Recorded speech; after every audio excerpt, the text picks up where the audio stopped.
네, 여러분 OX 문제풀이 강의 5번째 시작해 보도록 하죠. 문제 다 푸셨죠? 반드시 풀고 들으셔야 됩니다. 121페이지부터 시작하죠. 자, 폐기물 처리업 허가 전에 사업 계획에 대한 부적정 통보는 처분성이 있다라고 했었죠. 기억나시죠? 사전 처분, 그죠? 사전 처분이라고 알려주면은 그 처분성이 있는 게 너무 쉽기 때문에 실제 시험에서는 사전 결정이라고 보통 한다고 했습니다. 잘 기억하시고요. 122페이지 4-1번입니다. 구원자력법상 원자로 및 관계시설의 부지 사전 승인 처분은 그 자체로서 건설 부지를 확정하고 사전 공사를 허용하는 법률 효과를 지닌 독립한 행정 처분이다라고 했습니다. 역시나 사전적 부분 허가, 부분 처분, 처분성 있다라는 거 그대로 나와 있고요. 구원자력법상 원자로 및 관계시설의 부지 사전 승인 처분 후 건설 허가 처분까지 내려졌다면 선행 처분은 후행 처분에 흡수돼서 없어지기 때문에 나중에 소송의 대상은 뭐만 된다? 후행 처분인 건설 허가 처분만이 쟁송의 대상이 된다라는 거. 그렇죠? 이것도 같이 봤던 논점입니다. 124페이지 이제 허가로 바로 넘어가죠. 사실 앞에 있는 내용들은 OX 문제집에도 문제가 많지는 않고 그 정도만 알고 계시면 되지 추가적으로 뭔가 문제를 더 보충하려고 한다. 안 됩니다. 별 3개짜리도 여러분 끝까지 다 보기도 힘들고 반복해서 해도 별 3개짜리도 틀린 게 많이 나와요. 그렇기 때문에 여러분들이 별 1개라든가 없는 거에 너무 집착하지 마시고 당연히 풀긴 풀어봐야 됩니다. 하지만 집중도는 항상 3개짜리나 2개짜리에 더 집중을 해서 여러분 보라는 거 여러 번 말씀드리고 있습니다.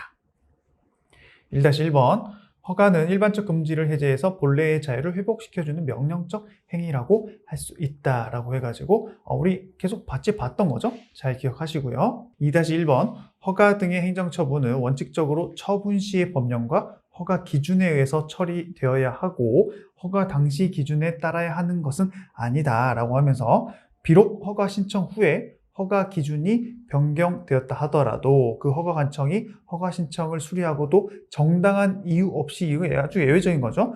일부러 늦춘 경우가 아니라면 당연히 처분 시 기준으로 가는 거다라는 내용이 이런 내용입니다. 2-2번 건축 허가 신청 후에 건축 허가 기준에 관한 관계 법령의 규정이 신청인에게 불리하게 개정됐다면 당사자의 신뢰를 보호하기 위해서 처분 시가 아닌 신청 시 법령에서 정한 기준에 의해서 건축 허가 여부를 결정하는 것이 원칙입니까? 아니죠. 틀렸죠. 처분 시죠.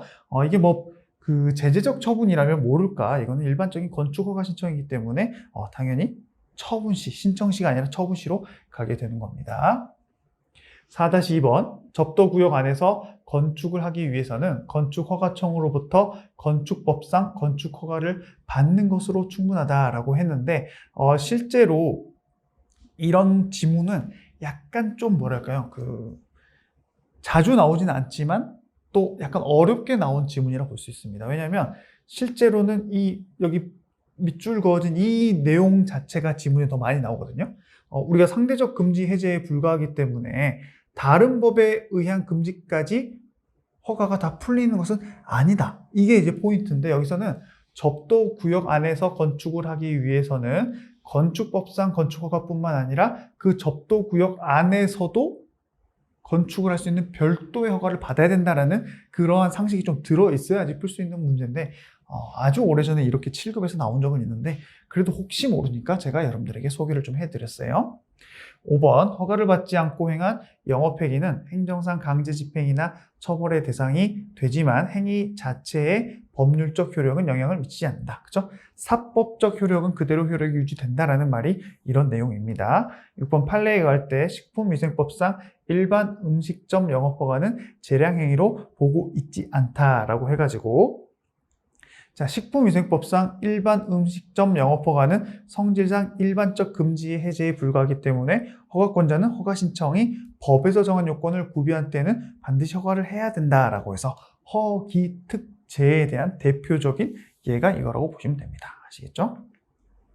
126페이지 8번입니다. 환경의 보전 등 중대한 공익상 필요가 있다고 인정되면은 산림 훼손기간 연장 허가 거부할 수 있죠. 같이 봤던 판례가 여기 나와 있습니다.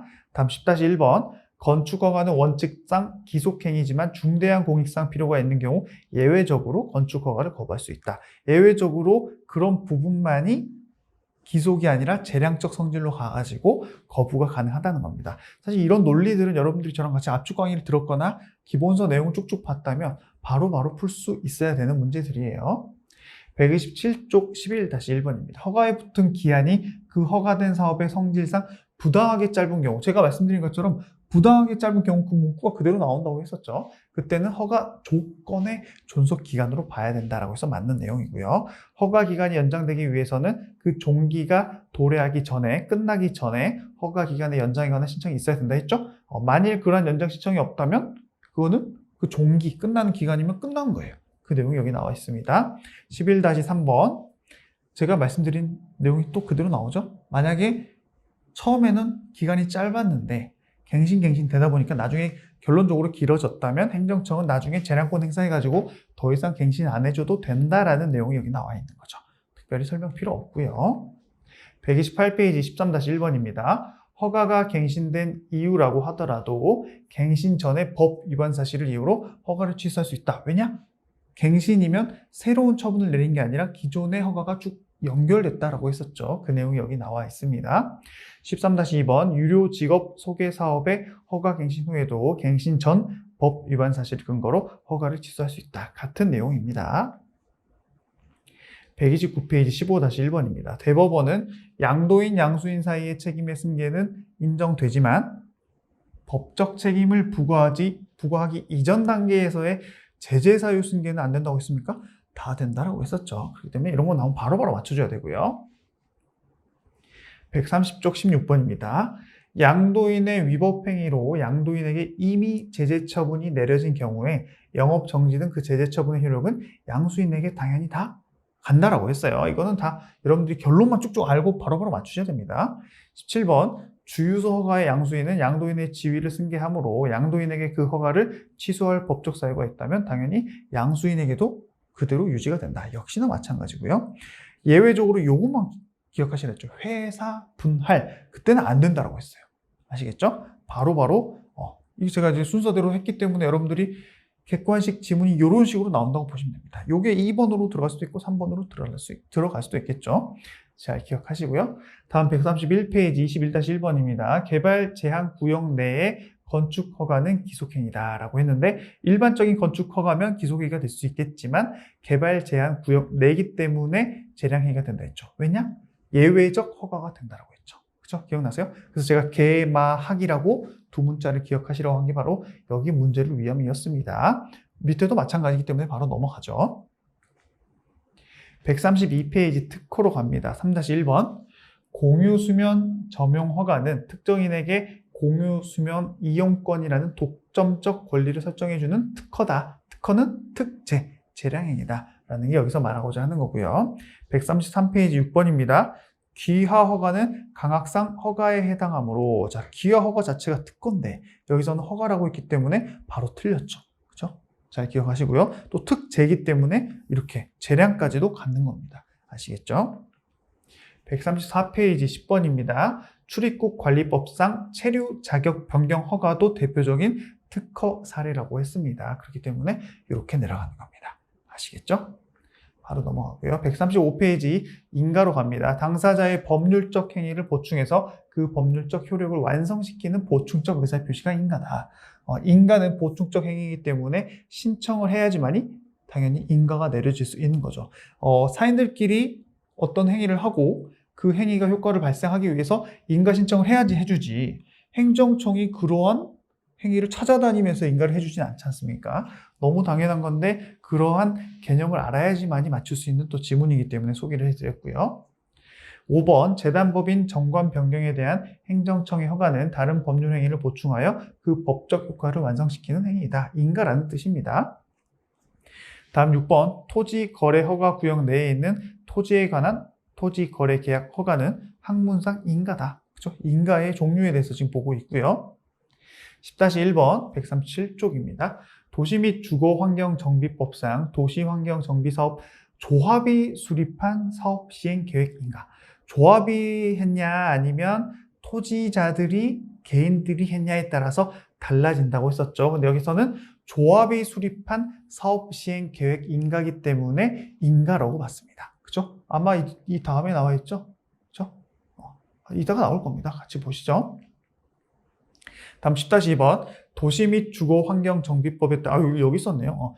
토지 등 소유자에 대한 사업 시행 인가 처분은 인가가 아니라 뭐라 했어요? 특허라고 했었죠. 요거 두 개 반드시 구분하시라고 제가 이렇게 한 페이지에 몰아놨습니다. 잘 기억하시고요. 133페이지, 8페이지 도시 및 주거 환경 정비법상 주택 재건축 정비사업 조합의 설립 인가는 뭐라고 있었어요? 이름만 인가지 특허라고 있었습니다. 사실 이 부분에서는 요거 앞에 두 개랑 요것만 잘 기억하시면은 어렵게 나왔을 때 다 맞출 수가 있습니다. 아시겠죠? 다음 139페이지 16-1번입니다.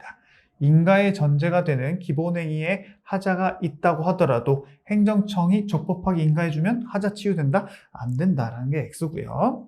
16-2번 인가란 타인의 법률적 행위를 보충하여 그 법률적 효력을 완성시켜주는 행정행위를 말하는데 기본행위에 하자가 있는 경우에는 기본행위를 다투는 게 원칙이었죠. 근데 인가를 다투라 했기 때문에 틀렸고요.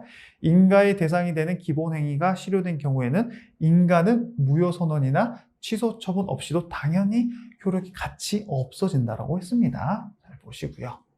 141페이지 20번입니다. 인허가 의제는 반드시 법률에 명시적인 근거가 있어야 된다고 했죠. 그죠? 인허가 의제 자체가 매우 중요한 거기 때문에 행정청이 법률 근거 없이 마음대로 인허가 의제를 하면 된다, 안 된다? 안 된다라는 거 기억하시고요. 21번 인허가 의제가 인정되는 경우 민원인은 하나의 인허가 신청과 더불어 의제를 원하는 인허가 신청을 각각의 해당 기관에 제출합니까? 아니죠. 주된 인허가, 그죠? 거기에다가 제출하면은 원스톱으로 끝난다고 했습니다. 이럴 것 같으면 뭐라고 인허가 의제 제도가 있겠습니까? 우리 정오표를 통해서 X로 바꾸라고 말씀드렸던 문제입니다. 잘 기억하시고요. 143페이지 25번입니다. 주된 인허가에 관한 사항을 규정하고 있는 A 법률에서 주된 인허가가 있으면 B 법률에 의한 인허가를 받은 것으로 의제한다는 규정을 둔 경우 여기까지는 문제가 안 되죠. 근데 B 법률에 의해서 인허가를 받았음을 전제로 하는 B 법률의 모든 규정이 그럼 다 오케이가 된다? 그건 아니다라고 봤어요. 잘 기억하세요. 시험 자주 나옵니다. 26번 인허가 의제에 있어서 인허가가 의제되는 행위의 요건 불비를 이유로 사인이 신청한 주된 인허가에 대한 거부 처분이 있는 경우 누가 다투는 거예요? 그 처분을 신청했는데 거부당한 사람이 다투는 거죠. 그럴 때는 뭘 가지고 다퉈라? 소송의 대상이 뭐가 된다? 주된 인허가의 거부 처분 자체가 소송의 대상이 된다라고 말씀드렸고요. 자, 주된 인허가인 건축 불허가 처분을 하면서 그 처분 사유로 의제되는 인허가에 해당하는 형질 변경 불허가 사유를 들고 있다면 그 건축 불허가 처분을 받은 자는 형질 변경 불허가 처분에 관해서도 쟁송을 제기해서 다툴 수 있다라고 했는데 아까 앞에서 본 거랑 마찬가지죠? 건축 불허가 처분을 받은 사람은 그 건축 불허가 처분에 관한 쟁송 자체를 소송의 대상으로 하되 그 안에서 의제된 인허가를 가지고 다투라라고 했습니다. 아시겠죠? 어떤 게 소송의 대상이 되는지에 대해서 물어보는 거였어요. 그리고 여기서 나와 있진 않지만 요거랑 반대되는 것 중에 뭐가 있었어요? 제3자가 의제된 인허가와 관련된 요건을 가지고 행정소송을 제기하려고 한다. 그럴 때는 주된 인허가가 아니라 의제된 인허가 그 대상을 가지고 소송 대상을 해야 된다. 그것도 여러분들 좀 기억하실 필요가 있어서 제가 말씀드리고 여기서 문제는 제가 가져오진 않았습니다. 하지만 여러분들 무슨 의미인지 아시죠? 그거 잘 비교하시고요. 145페이지 확인입니다. 친일 반민족 행위자 재산조사위원회의 친일재산 국가기속 결정은 자 확인이다. 그렇죠? 이런 것들은 뭐 특별히 어려운 내용은 아니기 때문에 바로바로 넘어가고요. 146페이지 수리입니다. 3-1번 판례는 수리 행위의 대상인 기본 행위가 존재하지 않거나 무효일 때는 그 수리 행위는 당연히 무효라고 본다는 거고요. 3-2번 식품위생법상 영업자 지위 승계 신고에 있어서 수리 대상인 사업 양도 양수가 없었음에도 신고를 수리했다. 의미가 있다 없다? 없다라고 가야 되죠. 근데 여기서 그리고 또 하나 논점이 더 있다라고 했었죠. 개인들끼리 양도 양수 계약을 먼저 민사에서 다투고 넘어와서 수리를 행정으로 다퉈야 되냐? 그렇지 않다라고 봤습니다. 민사쟁송으로 양도 양수의 무효를 구함 없이 바로 신고 수리 처분의 무효 확인을 행정소송으로 다툴 수 있다라는 결론. 시험에 정말 많이 나왔죠. 요거 무조건 잘 기억하셔야 된다고 한 번 더 강조드리고요. 147페이지 공증입니다. 5번. 무허가 건물을 무허가 건물 관리대장에서 삭제하는 행위는 처분성이 있다 없다? 없다라고 했었어요. 근데 여기는 처분에 해당한다기 때문에 X가 되는 겁니다. 6번. 행정청이 건축물 대장의 용도 변경을 중요하다고 했었죠. 그렇기 때문에 요거를 거부할 때는 처분성이 있다고 봤습니다. 잘 기억하시고요. 148페이지 8번입니다. 지적 공부 소관청이 지목 변경 매우 중요하다고 했었죠. 처분성이 있다고 했습니다. 이런 식으로만 구분할 줄 아시면 되는 거예요. 다음 149페이지 통지입니다. 자, 국가공무법상 당연퇴직의 인사 발령 처분성이 있다 없다? 없다라고 해서 같이 봤던 매우 중요한 거고요. 국가공무원법에 근거해서 정년에 달한 공무원에게 정년퇴직 발령도 단순 관념의 통지로서 처분성이 없다라고 대표적인 2개 잘 기억하라고 말씀드렸었죠. 다음 부관으로 바로 넘어가서 150페이지 1-2번입니다. 행정청은 처분에 재량이 없는 경우에는 법률의 근거가 있는 경우에만 부관을 붙일 수 있다라고 했죠. 반대로 재량일 때는 근거가 없어도 부관을 붙일 수가 있다라는 결론도 기억하실 필요가 있고요. 그 다음에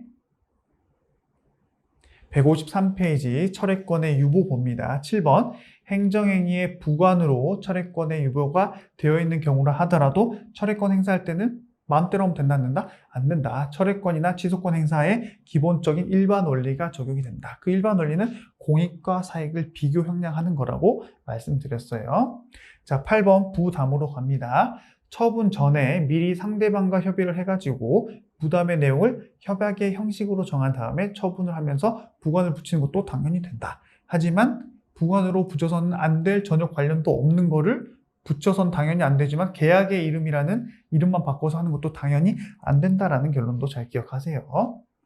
154페이지 9번입니다. 부담을 불이행하면 주된 행정청의 효력이 당연히 소멸합니까? 그렇지 않죠. 철회권을 행사해야지만이 철회가 된다라고 했어요. 10번.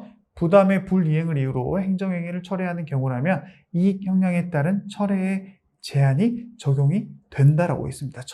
우리가 취소권이나 철회권을 제한할 때는 무조건 그 원리가 공익사익 비교 형량하는 그 제한의 논리는 다 적용이 된다라고 보시면 돼요. 아시겠죠? 다음 11번. 부담이 처분 당시 법령을 기준으로 적법했다면 처분 후에 그 전제가 된 주된 행정처분의 근거 법령이 개정됐다 하더라도 곧바로 위법하거나 효력이 소멸된다 한다? 그런 것은 아니다라고 봤습니다. 정말 많이 나온다고 했고요. 행정처분에 부담인 부관을 붙인 경우에 부관이 무효라면 부담의 이행으로 이루어진 사법상 매매에 영향 미친다, 안 미친다, 안 된다, 취소할 수 있다, 할 수 없다. 그죠? 그 내용이 그대로 나와 있습니다. 잘 기억하셔야 될 판례들이고요. 155페이지 12-2번입니다. 부담의 이행으로서 하게 된 사법상 매매 등의 법률 행위는 부담을 붙인 행정처분과는 별개의 법률 행위라고 했었죠. 그 내용 기억하시고요. 부담의 불가쟁력의 문제와는 별도로 법률 행위가 사회 질서 위반이나 강행 규정에 위반되는지 여부 등을 별개로 따져봐서 그 법률 행위의 유효 여부를 따로 판단해야 된다라는 리딩 판례 문구가 그대로 나와 있고 자주 나오고요. 토지 소유자가 토지 형질 변경 행위의 허가에 붙은 기부 체납의 부관에 따라서 토지를 국가나 지자체에 기부 체납했다라고 했을 때 결국에는 부담과 사법상 행위는 별개라는 결론으로 가겠죠. 그래서 취소할 수 있다 없다? 안 된다라고 해서 제가 아까 말씀드린 그 내용이 그대로 나와 있고요. 부담과 조건의 구분이 애매할 때는 뭘로 봐야 된다? 부담으로 보는 것이 민원인에게 유리하다라는 결론도 기억하셔야 돼요. 왜냐?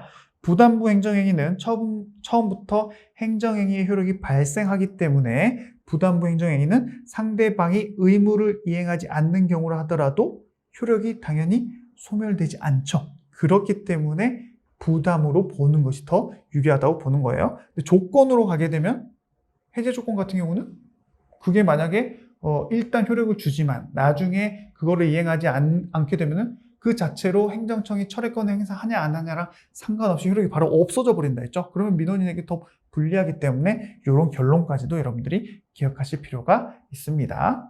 자, 마지막 155페이지 15번입니다. 법률 효과의 일부 배제는 법령상에 규정된 효과의 일부를 배제하는 것이지만 항상 법령의 명시적인 근거를 요하는 것은 아니다. 틀렸죠? 법적 근거가 유일하게 필요하다라는 게 바로 법률 효과의 일부 배제라고 말씀드렸습니다. 자, 진짜 마지막이죠. 156페이지 16번입니다. 공유, 수면, 매립, 준공, 인가 처분하면서 두 가지 논점이 있다고 있습니다. 하나는 이게 뭐라 했어요? 법률 효과의 일부 배제라는 부관의 성질을 갖는다라는 거 하나랑 다른 하나는 이게 그거죠. 다른 하나는 독립 쟁송이 된다 안 된다? 안 된다. 왜냐? 이거는 부관은 맞지만 부담이 아니니까 라고 해서 그 내용 제가 말씀드렸던 거 기억하시면 쉽게 답을 맞출 수가 있었습니다. 자, 이렇게 해가지고 오늘 OX 문제도 마무리하면 될 것 같고요. 여러분 복습 반드시 해주시고 꼭 문제 풀어달라는 말씀 드리면서 마무리하도록 하겠습니다. 여러분 오늘도 정말 고생 많으셨고요. 저는 오늘도 내일도 더욱더 좋은 강의, 쉬운 강의를 위해서 최선을 다하겠습니다. 여러분 감사합니다.